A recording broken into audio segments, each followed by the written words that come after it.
Hello students, welcome to my YouTube channel Sushma Rajgupta. हम लोग कर रहे हैं business law BCom second semester का, जिसमें सेल्स ऑफ गुड्स एक्ट हम ऑलरेडी अपलोड कर चुके हैं। अब हम नेगोशिएबल इंस्ट्रूमेंट की सेकेंड वीडियो अपलोड करने जा रहे हैं, जिसमें हम लोग करेंगे promissory notes, bill of exchange. चलिए शुरू करते हैं।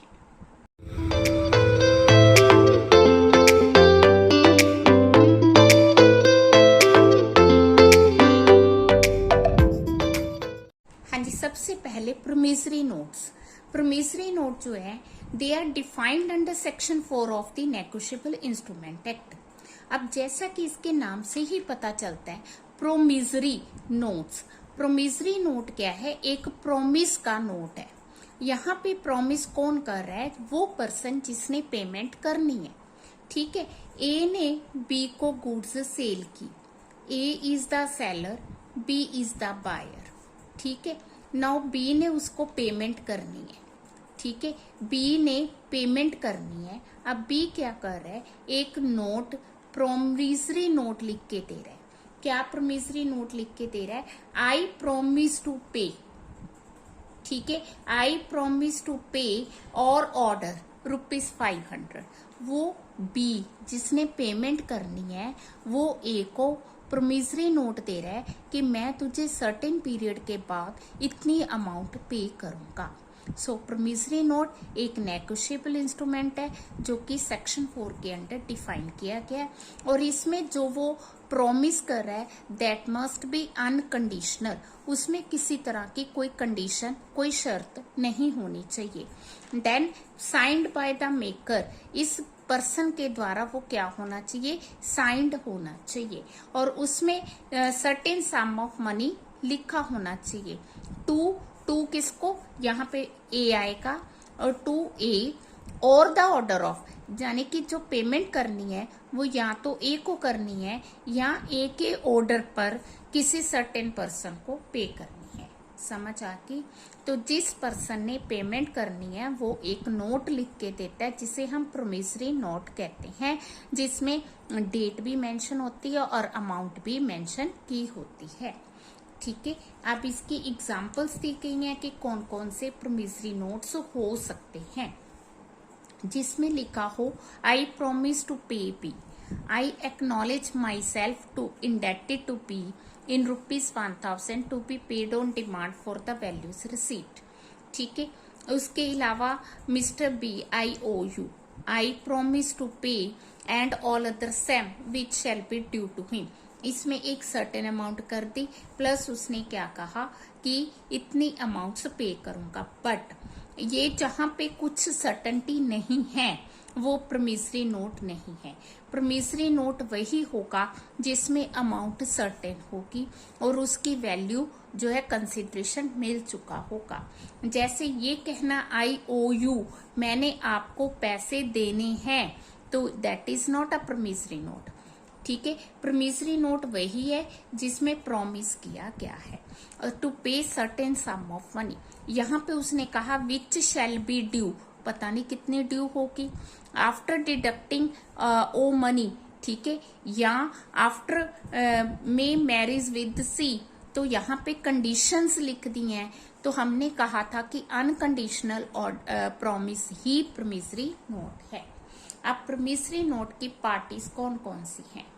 प्रोमिसरी नोट में दो ही पार्टीज हैं, एक वो जिसने प्रोमिसरी नोट लिखा है, दूसरा वो जिसको प्रोमिसरी नोट की पेमेंट होनी है। अब जिसने प्रोमिसरी नोट लिखा है उसे हम कहते हैं मेकर, जिसको पेमेंट होनी है उसे हम कहते हैं पेई। ठीक है, देयर आर टू पार्टीज। हाँ जी, नेक्स्ट हमारा टॉपिक है essentials of a promissory note. एक प्रोमिसरी नोट में क्या क्या इसेंशियल्स होनी चाहिए, क्या क्या कंडीशंस होनी चाहिए। First, it must be in writing. Promissory note return होना चाहिए। वर्बल प्रॉमिस को हम प्रोमिसरी नोट नहीं कहेंगे। ठीक है, ये जो प्रोमिसरी नोट है किसी भी पेपर पे लिखा हो सकता है, बही पे लिखा हो सकता है, बही जो हमारी अकाउंट बुक होती है, या किसी भी अदर सब्सटीट्यूट फॉर पेपर में हो सकता है। ठीक है। प्रॉमिस टू पे मस्ट बी एक्सप्रेस, उसमें लिखा होना चाहिए कि मैं जो है आपको पे करने के लिए तैयार हूँ, ठीक है। A mere implied promise will not do, ठीक है। जैसे आई एम बाउंड टू पे, आई एम लाइबल टू पे, ये प्रोमिसरी नोट नहीं है। प्रोमिसरी नोट है आई promise to pay certain sum of money, means उसमें एक्सप्रेस होना जरूरी है, ठीक है। हाँ जी, द प्रोमिस टू पे मस्ट बी अनकंडीशनल, हम लोग ऑलरेडी कर चुके हैं। जो प्रोमिसरी नोट है उसमें किसी तरह की कंडीशन नहीं होनी चाहिए। जैसे ए प्रोमिस टू पे व्हेन एबल, व्हेन एबल या हमने किया था कि आफ्टर मैरिज ऑफ ए, ठीक है, या 7 days after the death of B. So ये कंडीशंस आ गई, ठीक है। When B will die, so इसमें किसी ना किसी तरह की कंडीशन आ गई तो वो जो है वैलिड प्रोमिसरी नोट नहीं है। प्रोमिसरी नोट तभी वैलिड होगा अगर वो अनकंडीशनल होगा, मीन्स उसमें किसी तरह की कंडीशन नहीं होगी। It must be signed by the maker, इस पे मेकर के सिग्नेचर होने बहुत ही जरूरी है। जब तक रिटर्न नहीं होगा, मेकर के सिग्नेचर्स नहीं होंगे, तब तक वो वैलिड नहीं माना जाएगा, ठीक है। अगर जो मेकर इलिटरेट है देन उसका थंब मार्क जो है सफिशिएंट है, ठीक है। बट अगर वो लिख सकता है तो वो उसका साइन होने जरूरी है। The maker must be certain, जो मेकर ऑफ नोट है वो डेफिनेट होना चाहिए, वो सर्टेन पर्सन होना चाहिए, ठीक है। तो सर्टेन पर्सन का मतलब उसका नाम मेंशन किया होना चाहिए। प्रोमिसरी नोट 2 या 2 से ज्यादा मेकर भी हो सकते हैं। फिर अगर 2 या 2 से ज्यादा मेकर हुए तो क्या होगा, दे विल बी ज्वाइंटली और स्वेयरली, मीन्स सारे या अलग अलग लाइबल होंगे। मान लो ए बी सी 3 लोगों ने मिलके प्रोमिसरी नोट लिखा है, उन्होंने 3000 रुपीज डी को पे करना है। अब वो ज्वाइंटली 3000 डी को भी दे सकते हैं, कोई एक जना स्वेयरली मीन्स अलग अलग भी दे सकते हैं। बट अलग अलग का मतलब ये नहीं होगा कि 3000 इसने दे दिए, 3 इसने दे दिए, 3 फिर तो 9000 हो गए ना, मतलब टोटल 3000 देना है। वो मिलके 3000 भी दे सकते हैं और अलग अलग करके भी 3000 दे सकते हैं, ठीक है। या अगर उसको पेमेंट नहीं मिली तो वो किसी एक को भी स्यू कर सकता है, तो स्वेयरली हम इस तरह से भी ले सकते हैं। When a person signs the assumed name he is liable to, a note signed A और else B is not invalid, तो पहले ए का होगा, अगर ए ने पेमेंट ना की देन बी जो है वो लाइबल होगा। Promise must be paid to certain sum of money, जो सम पे करनी है वो भी सर्टेन होनी चाहिए, डेफिनेट होनी चाहिए। अगर वो अमाउंट अनसर्टेन है तो वो प्रोमिसरी नोट वैलिड नहीं होगा। प्रॉमिस शुड बी टू पे मनी एंड मनी ओनली, तो उसका जो मीडियम ऑफ पेमेंट है वो मनी होना चाहिए, ठीक है। किसी तरह का बिल या बॉन्ड नहीं होना चाहिए, ठीक है। अगर उसने ये कहा आई promise to pay ₹500 and to deliver him my black horse on 12th January next is not a valid promissory note, तो यहाँ पे क्या हो गया कि उसने 500 कहा कि मैं पेमेंट करूंगा, देन मैं ब्लैक हॉर्स वापस करूंगा, तो हमने कंडीशन क्या रखी है कि मनी में ही पेमेंट होगी। अगर अदर देन मनी होती है then that is not a valid promissory note.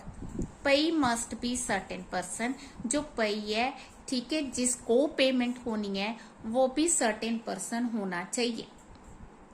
Where the document does not specify, अगर उसमें यही नहीं पता चल रहा कि किस पर्सन को पेमेंट होनी है then it is not a valid promissory note, ठीक है। Promissory note to the secretary of a club, manager of a bank, principal is regarded payable to a certain person, ठीक है, because these people are working on behalf of the institution. So promissory note payable to several individual is not invalid on the ground of uncertainty, मतलब अगर एक से ज्यादा लोगों को payable है तो भी अनसर्टेन नहीं माना जाएगा, बट अगर उस पर्सन का नाम ही मेंशन नहीं किया गया तो हम कहेंगे पे is uncertain, so promissory note is not valid. Other formality, इसके अलावा जो प्रोमिसरी नोट है उसमें सारी फॉर्मेलिटीज क्या, जैसे उसकी रजिस्ट्रेशन होनी, उसकी स्टैंपिंग होनी, ठीक है, उस पे डेट मेंशन होनी, तो ये सारी फॉर्मेलिटीज पूरी होनी जरूरी है, ठीक है। और जो प्रोमिसरी नोट है अगर उस पे कोई टाइम मेंशन नहीं किया गया तो ये माना जाएगा it is payable on demand, कि ये डिमांड पे पेबल है। हाँ जी, ये हमें दिया स्पेसिमन फॉर्म दी हुई है, यहाँ पे सिटी नेम आएगा, डेट आएगी, on demand I promise to pay mister X Y और order 2000 with interest 8% for value received, ठीक है। यहाँ पे जो मेकर है उसकी स्टैंप आएगी। तो इस तरह से प्रोमिसरी नोट तैयार किया जाता है। हमारा नेक्स्ट टॉपिक है bill of exchange. Bill of exchange क्या है, ये सेक्शन 5 के अंडर डिफाइन किया गया है। इंस्ट्रूमेंट इन राइटिंग, ठीक है, कंटेनिंग अनकंडीशनल ऑर्डर, ठीक है। अब यहाँ पे क्या आ गया, ऑर्डर, वहां पे क्या था, promise, signed by the maker directing certain person, here directing certain person to pay certain sum of money only or to order of a certain person। तो बिल ऑफ एक्सचेंज को हम ड्राफ्ट भी कहते हैं। अब कैसे करना है, ए सेलर है, बी बायर, ठीक है, बी ने पेमेंट करनी है, बी कहता है मैं अभी पेमेंट नहीं कर सकता, तो ए क्या कर रहा है, बिल ड्रॉ कर रहा है, किस पे, बी पे, ए ने बिल ड्रॉ करने, ठीक है जी, कि you will pay a certain sum of money, ठीक है जी, आफ्टर 3 मंथ्स, ठीक। तो ए ने ऑर्डर किया, बी ने उसे एक्सेप्ट किया। अब यहाँ पे क्या होगा, बी एक्सेप्ट कर रहा है। प्रोमिसरी नोट में क्या था कि बी ने ही प्रॉमिस किया था कि मैं आपको सर्टेन सम ऑफ मनी पे करूंगा। यहाँ पे बी प्रॉमिस नहीं कर रहा, ए ऑर्डर कर रहा है बी को और बी उसे एक्सेप्ट कर रहा है। तो देन जब वो उसको एक्सेप्ट करता है then it becomes bill of exchange, a valid bill of exchange. Point clear है। तो यहाँ पे क्या होगा, ड्रायर कौन होगा, जिसने पैसे लेने हैं, मेकर कौन होगा, जिसने पैसे लेने हैं, और ड्रॉई या एक्सेप्टर कौन होगा, जिसने पेमेंट देनी है, ठीक है। अब पेई कौन है, जिसको पेमेंट मिलनी है, वो ड्रायर भी हो सकता है, और कौन हो सकता है, और जिस अगर मान लो ए ने किसी और को बिल दे दिया तो वो हो सकता है, ठीक है, वो हम आगे करेंगे। Point clear. हाँ जी, नेक्स्ट पॉइंट है कि बिल ऑफ एक्सचेंज में कितनी पार्टीज होती हैं। बिल ऑफ एक्सचेंज में 3 पार्टीज हैं, ड्रॉयर, ड्रॉई, पेई। मैंने बता दिया आपको, ए इज द ड्रॉयर जिसने बिल ड्रॉ किया, बी ने एक्सेप्ट किया, B is the drawee, and then अगर तो पेमेंट ए को करनी है तो ए पेई हो गया, अगर वो बिल आगे सी के पास चला गया तो पेई सी हो गया, ठीक है। पेई वो पर्सन जिसको पेमेंट होनी है। हाँ जी, नेक्स्ट हमारा टॉपिक है बिल ऑफ एक्सचेंज की इसेंशियल्स क्या है। First, it must be in writing, return होना चाहिए।